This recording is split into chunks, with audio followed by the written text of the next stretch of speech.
At exactly 4:20 hours, local time, a formation of 12 FP-02 drones lifted off from a concealed launch site near Odessa and headed towards Saki Air Base in western Crimea.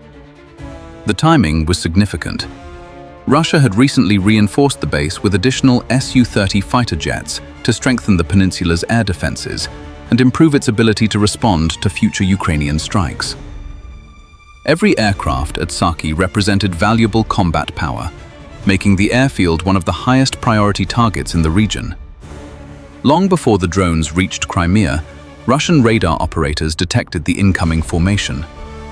An S-400 battery immediately tracked the small contacts as they entered its engagement zone. On paper, the situation looked straightforward. The defenders had dozens of interceptor missiles available against a dozen relatively inexpensive drones. But Ukraine's planners never intended to win by forcing a confrontation. Their real objective was to overload the defenders with multiple threats arriving from different directions at different times. As the drones crossed the Black Sea, the formation deliberately split apart. One group climbed to a higher altitude, making itself easier to detect and drawing the attention of Russian radar operators. Another dropped to extremely low altitude, using the sea surface to reduce its radar visibility. A third group deviated from the expected approach route, creating uncertainty about its true objective, while the final group remained behind as a reserve, ready to replace any drones shot down. Every movement had been planned long before takeoff. The attack depended on confusing the defenders rather than overwhelming them with numbers. The first Russian response came quickly. Believing the high-flying drones posed the greatest danger, the S-400 launched several interceptor missiles. But the drones suddenly dove toward the sea just as the missiles switched to their terminal guidance phase. Flying only a few feet above the water forced the missile seekers to deal with heavy radar reflections from waves, sea spray, and surface clutter. Within seconds, the missiles lost a reliable lock and self-destructed harmlessly over the Black Sea. The interception had failed, not because the missiles lacked capability, but because the attackers had manipulated the engagement geometry. While Russian crews focused on the failed intercept, another drone group quietly disappeared from radar by flying farther into the Black Sea at extremely low altitude. For a brief moment, operators couldn't determine whether the drones had changed targets or simply vanished. They had to expand their radar search and call in additional surveillance assets, costing valuable time. Eventually, the drones reappeared, but by then they had already forced the defenders to divide their attention across multiple sectors.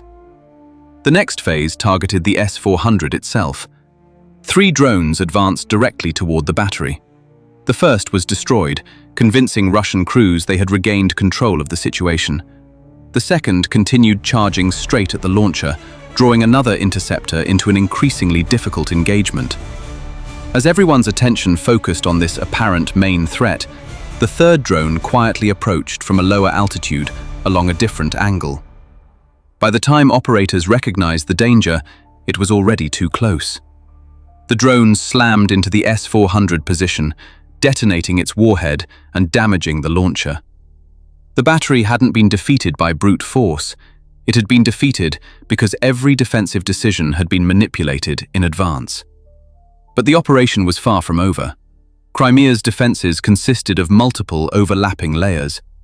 As the remaining drones entered deeper into Crimean airspace, they encountered an S-350 Vityaz system designed specifically to engage low-flying targets.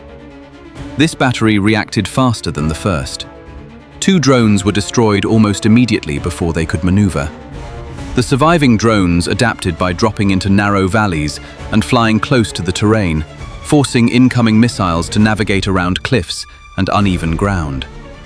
Several interceptors lost their targets and exploded harmlessly against mountainsides, allowing the remaining drones to continue towards Saki. Instead of maintaining formation, the surviving drones began crossing each other's flight paths and constantly changing positions. On Russian radar screens, targets repeatedly merged, separated, and swapped places. Although the S-350 could technically track many objects at once, The constantly changing geometry forced the system to recalculate continuously. Every few seconds of hesitation created another opportunity for the drones to advance. Optical tracking systems offered little help in the pre-dawn darkness, where mist, cold ground, and weak thermal signatures made it difficult to distinguish real drones from background interference. The battery managed to destroy 2 drones, but it couldn't stop the attack. The remaining aircraft-sized targets slipped through the defensive layer. Now, only the final line of defense remained. Inside Saki Air Base, a Pantsir S-100 system prepared for close-range combat. Unlike the larger missile batteries, the Pantsir combined radar, missiles, and rapid-fire cannons to protect high-value facilities from precisely this kind of threat.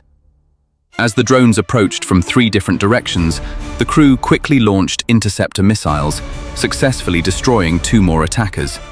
The remaining drones, however, were already closing the distance. Recognizing that missile engagements were becoming less effective at such short range, the Pantsir switched to its twin 30mm cannons. A wall of tracer fire lit up the sky, creating a deadly barrier across the approach path. But one drone had deliberately stayed on the outer edge of the formation throughout the attack. While the guns focused on the most immediate threats, this final attacker curved around the engagement zone and approached from an unexpected direction. By the time the Pantsir attempted to rotate its turret, the drone was already inside the system's most dangerous blind spot. Combat vehicles cannot instantly change direction, and even a delay of a few seconds can decide the outcome. The drone accelerated directly toward the vehicle and detonated beside the radar and fire control equipment. The blast disabled the system, silencing its cannons and effectively blinding the last active defensive layer protecting the airfield. With the final obstacle removed, the surviving drones entered Saki Air Base. Their objective was never random destruction. They targeted hangars, maintenance facilities, fuel storage areas, and aircraft parking zones where recently deployed Russian fighters were concentrated. Explosions ripped through multiple buildings, igniting fuel and triggering secondary blasts that spread across the base. Fires quickly engulfed maintenance equipment, support vehicles, and infrastructure needed to keep combat aircraft operational. Even aircraft that survived the initial explosions faced damaged facilities, destroyed equipment, and disrupted logistics. The significance of the attack wasn't measured solely by the number of drones that reached their targets. Several were intercepted along the way. What mattered was that enough survived to achieve the mission. Instead of trying to overpower Russian air defenses, the operation systematically forced each defensive layer into situations where every choice carried a cost. Attention was divided, priorities were manipulated, and reaction times were stretched until small openings appeared. Those brief moments were all the attacking drones needed. Whether every reported detail of the operation can be independently verified remains a matter of open-source debate, but the tactical lesson is clear. Modern warfare is no longer defined only by the most advanced missile systems or the most expensive aircraft. Increasingly, success depends on how well commanders integrate inexpensive unmanned systems, deception, coordination, and precise timing into a single operation. In this engagement, the drones didn't win because they were stronger than the defenses. They won because they consistently forced those defenses to react exactly as the attackers had planned. If you enjoyed this analysis, subscribe now and join the Military Gen community. Don't forget to turn on notifications so you never miss our next breakdown.